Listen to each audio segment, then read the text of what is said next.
Hi hello నమస్తే, బాగున్నారా అందరూ? ఓకేనండి. ఈరోజు ఒక బిగ్ అప్డేట్తో ఈ వీడియో చేస్తున్నాను. లాస్ట్ వరకు చూడండి, స్కిప్ చేయొద్దు, ఎక్కడ స్కిప్ చేయొద్దండి. చాలా ఇంపార్టెంట్ అప్డేట్ ఇది. ఎంత ఇంపార్టెంట్ అంటే ఈ ఫైనాన్షియల్ ఇయర్ మొత్తం చాలా ఉపయోగపడే వీడియో.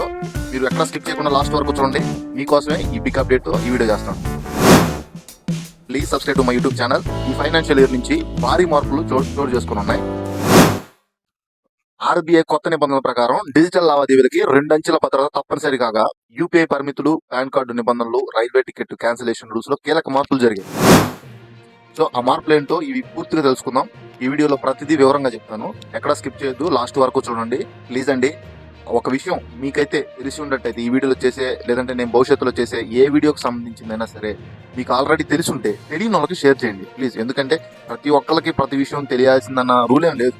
ఒక్కొక్కరికి ఒక్కొక్క విషయం తెలిసింది. ఎందుకంటే అందరూ ఈ రోజులో స్మార్ట్ ఫోన్ వాడుతున్నారు కాబట్టి, కొంచెం అంతా అప్డేట్ అయి ఉంటారు కాబట్టి. సో ప్లీజ్ మీకు తెలుసుంటే ఈ విషయం ఏదైనా కానీ తెలియని వాళ్ళకి షేర్ చేయండి కంపల్సరీ. ఎందుకంటే తెలియని వాళ్ళకి తెలియజెప్పడం కూడా ఒక విధంగా మంచి పని చేసినట్టే కదండి. సో అదే విధంగా మీకు ఒకవేళ తెలియకపోతే ఈ విషయాలు ఏవైనా కానీ భవిష్యత్తులో మీకు అవసరమై ఉండొచ్చు, ఉపయోగపడవచ్చు. సో దీన్ని సేవ్ చేసుకో. సైబర్ మోసాలను అరికట్టడానికి, జవాబుదారీతనాన్ని పెంచడానికి ఏప్రిల్ 1, 2026 నుంచి కఠినమైన నిబంధనలను రిజర్వ్ బ్యాంక్ ఆఫ్ ఇండియా ఇతర ప్రభుత్వ విభాగాలు అమల్లోకి తీసుకొచ్చాయి. ఈ మార్పులు సామాన్యుల రోజువారీ ఆర్థిక లావాదేవీలపై ప్రభావం చూపనున్నాయి. డిజిటల్ పేమెంట్లో భారీ మార్పులు తీసుకొచ్చాయి.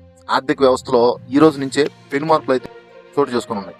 ఇకపై యూపీఐ, క్రెడిట్, డెబిట్ కార్డులు లేదా మొబైల్ వ్యాలెట్ల ద్వారా చేసే ప్రతి లావాదేవీకి 2 ఫ్యాక్టర్ ఐడెంటిఫికేషన్ అవసరం, ఖచ్చితంగా అవసరం. ఓటీపీ మాత్రం సరిపోదు. పాస్వర్డ్ లేదంటే బయోమెట్రిక్ కంపల్సరీ పెట్టుకుని ఉండాలి. సెక్యూర్ టోకెన్ వంటి అదనపు వెరిఫికేషన్ కూడా అవసరమైంది. సో రిస్క్ ఆధారిత భద్రత కోసం ఇవన్నీ చేయటం జరిగింది. చిన్న లావాదేవీలు వేగంగా పూర్తవుతాయి, కానీ భారీ మొత్తంలో చేసే పేమెంట్లు లేదా కొత్త డివైజుల నుంచి చేసే లావాదేవీలకి మరింత భద్రత, ఈ ప్రొటెక్షన్ కోసం అని చెప్పేసి పెట్టడం జరిగింది. సో నెక్స్ట్, బ్యాంకుల జవాబుదారీతనాన్ని పెంచడానికి సిస్టమ్ లోపాల వల్ల మోసాలు జరిగితే బ్యాంకులు వినియోగదారులకు నష్టపరిహారం చెల్లించాల్సి ఉంటుంది. యూపీఐకి కొత్త పరిమితులు. National payments corporation of India కొన్ని కొత్త రూల్స్ తెచ్చింది. బ్యాలెన్స్ చెక్ చేసుకోవాలంటే ఏదన్నా ఒక యాప్ నుంచి, అంటే మీరు ఫోన్పే ద్వారా, పేటిఎం ద్వారా, లేదంటే గూగుల్ పే ద్వారా, ఏ యాప్ ద్వారా అయినా సరే, ఎనీ యూపీఐ యాప్ ద్వారా మీరు గరిష్టంగా 50 సార్లు మాత్రమే చెక్ చేసుకోవచ్చు. ఒక యూపీఐ యాప్లో మీరు ఫోన్పే వాడొచ్చు, లేదంటే పేటిఎం వాడొచ్చు. Any UPI app, third party UPI యాప్లో గరిష్టంగా మీరు 25 బ్యాంక్ అకౌంట్లను మాత్రమే లింక్ చేసుకోగలుగుతారు. సో అదేవిధంగా ఫెయిల్ అయిన లావాదేవీల స్టేటస్ను కేవలం 3 సార్లు మాత్రమే చూడొచ్చు. ప్రతి అటెంప్ట్కి మధ్య 90 సెకండ్ల గ్యాప్ తీసుకుంటుంది. ఇది ఒకటి మర్చిపోవద్దు. నెక్స్ట్, ఈఎంఐలు ఆటో డెబిట్లు పెట్టుంటారు చాలా మంది. సో వాళ్ళకి ఈ సబ్స్క్రిప్షన్ కావచ్చు, ఆటో డెబిట్ కావచ్చు, ఇకపై అన్ని రద్దీ లేని సమయాల్లో కట్ అవుతాయి డబ్బులు. మీ మనీ ఎప్పుడు డిడక్ట్ అవుతుందంటే ఉదయం 10 లోపు లేదా రాత్రి 9:30 తర్వాత మీ బ్యాంక్ అకౌంట్ నుంచి మనీ డిడక్ట్ అయింది. ఏటీఎం ఛార్జీలు.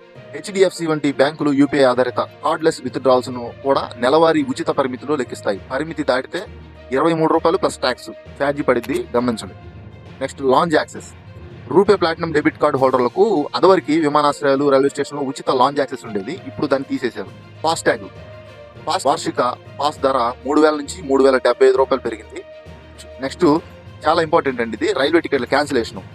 అదివరకు ఉన్నటువంటి క్యాన్సిలేషన్ సంబంధించి ఉన్నటువంటి రూల్స్ అన్నింటినీ ఇప్పుడు మార్చేయడం జరిగింది. సో ఇప్పుడు కొత్త రూల్స్ అయితే వచ్చినాయి. భారతీయ రైల్వే రిఫండ్ నిబంధనలు కఠినతరం చేసింది. 8 గంటల లోపు రైలు బయలుదేరడానికి 8 గంటల లోపు టికెట్ క్యాన్సిల్ చేస్తే రిఫండ్ అనేది 0, అసలు రాదు. జాగ్రత్త గుర్తుపెట్టుకోండి. 8 గంటల నుంచి 24 గంటల మధ్యలో ఒకవేళ మీరు టికెట్ అనేది క్యాన్సిలేషన్ చేస్తే 50%, అంటే 50% మాత్రమే రిఫండ్ అనేది ఇస్తారు. ఈ 24 అవర్స్ నుంచి 72 అవర్స్ మధ్యలో ఏదన్నా మీరు క్యాన్సిలేషన్ చేస్తే టికెట్ 75% రిఫండ్ అనేది వచ్చింది. సో అదేవిధంగా పాన్ కార్డుకు సంబంధించి కూడా నిబంధనలు కొన్ని మారినాయండి. అదివరకు కేవలం ఆధార్ కార్డుతో ఆన్లైన్లో పాన్ కార్డు అయితే తీసుకోవచ్చు. బట్ కానీ ఇకపైన పాన్ కార్డు తీసుకోవాలంటే కొన్ని ముఖ్యమైన సర్టిఫికేట్లు అనేది ఐడి ప్రూఫ్తో మీరు ఇవ్వాల్సి ఉంటుంది. బర్త్ సర్టిఫికేట్ కంపల్సరీ చేశారు, పాస్పోర్ట్ కంపల్సరీ చేశారు, అదనపు డేట్ ఆఫ్ బర్త్ సర్టిఫికేట్లు కానీ ఏవైనా సరే ఇవన్నీ మీ ఆధార్ కార్డుతో పాటు కలిపి ఇకపై పాన్ కార్డు తీసుకోవాలంటే ఇవన్నీ కంపల్సరీ ఉండాలి వాళ్ళకి. సో జాగ్రత్త గమనించండి. ఈ వీడియోలో నాకు తెలిసి మీకు ఆల్మోస్ట్ ఇన్ఫర్మేషన్ ఇచ్చినట్టే నేను అనుకుంటున్నాను. మీకు ఇంకా ఏమైనా అనుమానాలు ఉంటే ప్లీజ్ కామెంట్ చేయండి, ఖచ్చితంగా కామెంట్ చేయండి. మీ ప్రశ్నలకి, మీ కామెంట్స్కి నేను ఖచ్చితంగా ఆన్సర్ ఇస్తాను. Please do subscribe to my YouTube channel. Please అండి, సబ్స్క్రైబ్ చేయండి, మర్చిపోవద్దు. Thank you for watching this video. Thank you.